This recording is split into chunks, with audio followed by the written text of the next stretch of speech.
Well, hello lovely humans and welcome back to my channel. Today's topic is by far one of my favorites, and if you've been around here for a while, then you know that I have this thing for houseplants, just a minor thing. It's not a big deal.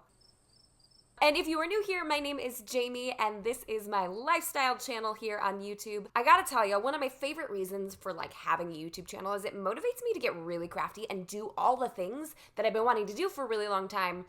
Because now I have an audience to show it to. So, more than just my husband being like, look babe, isn't this great? Look at all the stuff I did. And he's like, wow, but instead I've got you guys. So you're helping me stay creative and assisting in our marriage, happiness, health, and wellness. So thanks. Today we're going to talk about the beautiful, the mystical, the magical staghorn fern. And more specifically, how to mount this beautiful epiphyte onto wood. This is something that I've wanted to do for quite a long time. In fact, I've owned the several staghorn ferns that I have for at least a year now. And I really wanted to throw these epiphytes up onto wood and just watch these beauties grow. And funny story, I actually filmed this about 6 or 7 weeks ago and intended to upload it, but I didn't want to overwhelm you guys with too many plant things at the same time. So I held on to it for a while. What do you think? Good pacing between plant videos?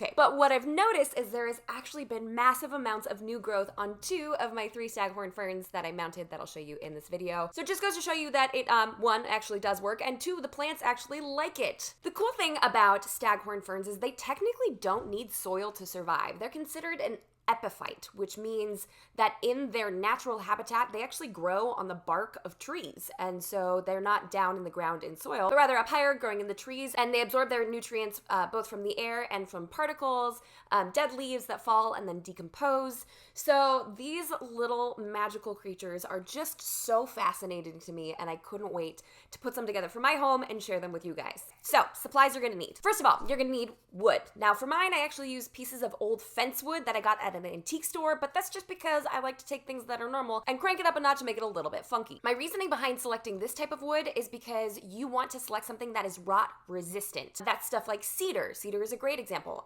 This might be cedar, I don't know. I know that cedar's used a lot in fencing, so if it's not gonna rot outside, it's probably not gonna rot behind a plant. The next thing you're gonna need are nails. And these ones are, I don't know, an inch and a quarter. Doesn't really matter. Obviously, you don't want ones that are super duper long because then they'll be sticking out from your display and that just doesn't look good. One thing I will say is that these have a super tiny head, and at times it was a little difficult to make sure that the fishing line grabbed underneath the head instead of sliding right off. So you may want to get ones that have a bit of a wider head than I used. Which brings us to our next supply, fishing line. Now, it doesn't have to be specifically fishing line. You can use twine or rope, whatever tickles your fancy. I just happen to like the fishing line because when the results are finished, you don't see the lines going across the front of the plant, and the plant will actually end up growing over them. For mine, I used a 4-pound weight. I, of course, researched the heck out of this before I decided to make my own, and a lot of articles and DIY tutorials were suggesting using a heavier weight, but since I've had these mounted for about 2 months now, and I literally shook them in the beginning, which you'll see in the video to make sure that they'd be fine, I found that this worked perfectly fine and I didn't need anything heavier. Oh, and obviously with the nails, you need a hammer because you can't just will the nails into the wood with your sheer beautiful brilliance. You gotta actually put some weight behind it. The next thing you're gonna need is Spagna Moss. I think I'm saying that correctly. It's one of the most difficult words to pronounce. Sphagnum. And that is to cover the roots and the remaining bits of the soil and to help keep the plant moist and to help the remaining soil from falling out. So, it's got 17 different uses in this particular tutorial. You're gonna need some. Next, you're gonna need something that's a little bit random, okay? But I saw this in one of the articles that I read and I decided to use it, and clearly they're growing a lot, so they seem to like it. That is, a banana peel. From what I gather, as the banana peel decomposes, it actually feeds the plant potassium, which I'm assuming is something that this plant needs. I don't know. I followed another tutorial and I did it and they seem to be doing really well, so maybe give it a shot. And last, but most certainly not least, your staghorn fern. And yes, this is another one, because yes, I plan on mounting this one too. I'm getting into a let's mount plants on wood phase. And so I'm pretty sure we're gonna turn at least one wall into my home into a living wall, but we're not there yet. But I'm slowly building the collection. This can be any kind of platycerium, Latin names are heard. And I happen to have, most of mine are bifficardums, but I also have a lemoni and super bums. I just got a few of those. So now that you have your supplies, let's go ahead and jump right on into it. So this little bit doesn't count as a part of the tutorial, but I wanted to show you how my husband put together all of these wonderful mounts for me. Because of course, obviously all of these are fence pieces and required a little bit of assembly to make them wide enough for me to mount the plants on top of, in front of.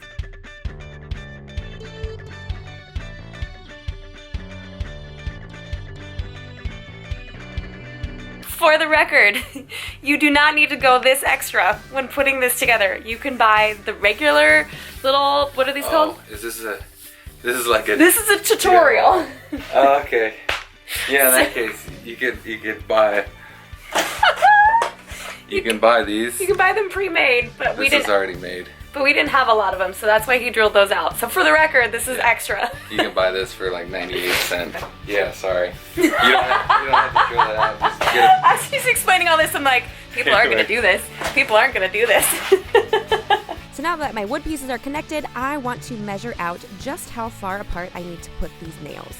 I happened to use a little Pyrex dish that I had and traced a circle. I found after doing quite a few of these that creating a circle like this isn't necessary, but it definitely helped my first time around to make sure I was putting my nails in the correct place. I laid down a towel to make sure I wouldn't make too much noise as I was hammering in the nails, but that part isn't necessary. What is necessary, however, is to make sure that you put the nails in at an angle when you hammer them in because it helps the line to stay attached.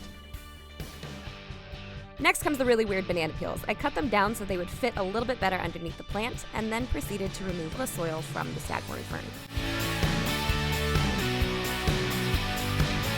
Next up, the Spagna Moss. I had this soaking in a bowl of water to make it easier to work with, and I do definitely think that it's an important part of assembling these. Make sure that the moss is wet beforehand.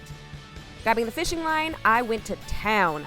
I mean, I know this is time-lapse, so you can't tell how long I was spending on this, but I spent a lot of time wrapping and wrapping and wrapping, and maybe it was because I wasn't quite sure if the poundage would hold the plant in place, so I went a little crazy. But as you can see, since I'm filming this video 2 months later, it worked out just fine.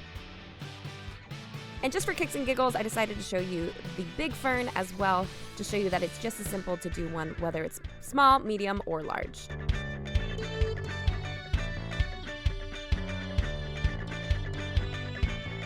It's a little bit more difficult working with a larger fern. If I had a second set of hands available, I probably would have used my husband to help me out with this.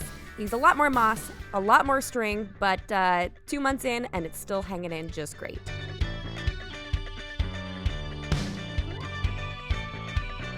And last but not least, my little Staghorn lemon eye, which actually is the one that's not doing the best out of all of them. I'm not quite sure what happened here, but maybe it's because it needs more frequent watering than the larger ones. I'm not sure. After measuring out my circle and putting in my nails, I got to the assembly portion of things. Again with the banana peels, cutting them to shape and making sure there was just enough to rest behind the plant, I added my pre-wet Spagna Moss. You want to do your best to form this to the base of the plant as much as possible because you don't want any errant pieces of moss just kind of hanging out, ready to fall all over your carpet because that would make a massive mess. Back with my twine, and the looping, and the looping, and the looping, until I was satisfied with the structure of the finished product. So there you have it, guys, how to mount a staghorn fern. I was honestly shocked by how simple this craft was. Sure, you don't need to take all the extra steps that we did by using old fence wood and securing it on the back. You can just get one solid piece of wood. However you assemble the wood for your mount is completely up to you. We're just extra, all right? So I just left that little bit in there for entertainment because my husband has a lot of tools, all right? And that's part of the agreement is if he helps me with these videos, then I show off how masterful he is in his workshop. So masterful. Wow. As far as care for these guys, they are in a room that gets bright indirect light, which is the most ambiguous plant term out there, but I don't know how else to describe it. It's got a south-facing window and a couple east-facing windows, so they get tons of light and clearly seem to be popping out a bunch of new growth. Another thing is I water them when the sphagnum moss gets a little crusty. The smallest one right here requires the most water, and the largest one right there requires the least amount of water. So I hope you enjoyed today's tutorial, and I hope it encourages you to get out there and try some new plants, do something crazy, throw it on a piece of wood, I don't know. And it doesn't just have to be this kind of epiphyte, there are plenty of options out there as well. If you haven't done so already, like this video, let me know that you enjoy the plant related content. I definitely don't want to overwhelm you guys with all my crazy plantiness, but sometimes it just ekes out a little bit and I have to make a video about it. So thanks for hanging in there with me. And until next time, bye guys! We got a stowaway. What? What do you see? See Daddy's tools? You can't have Daddy right now, baby. Daddy's working. I know. I'll hold you for now. Oh. Pliers? What are those? Pliers?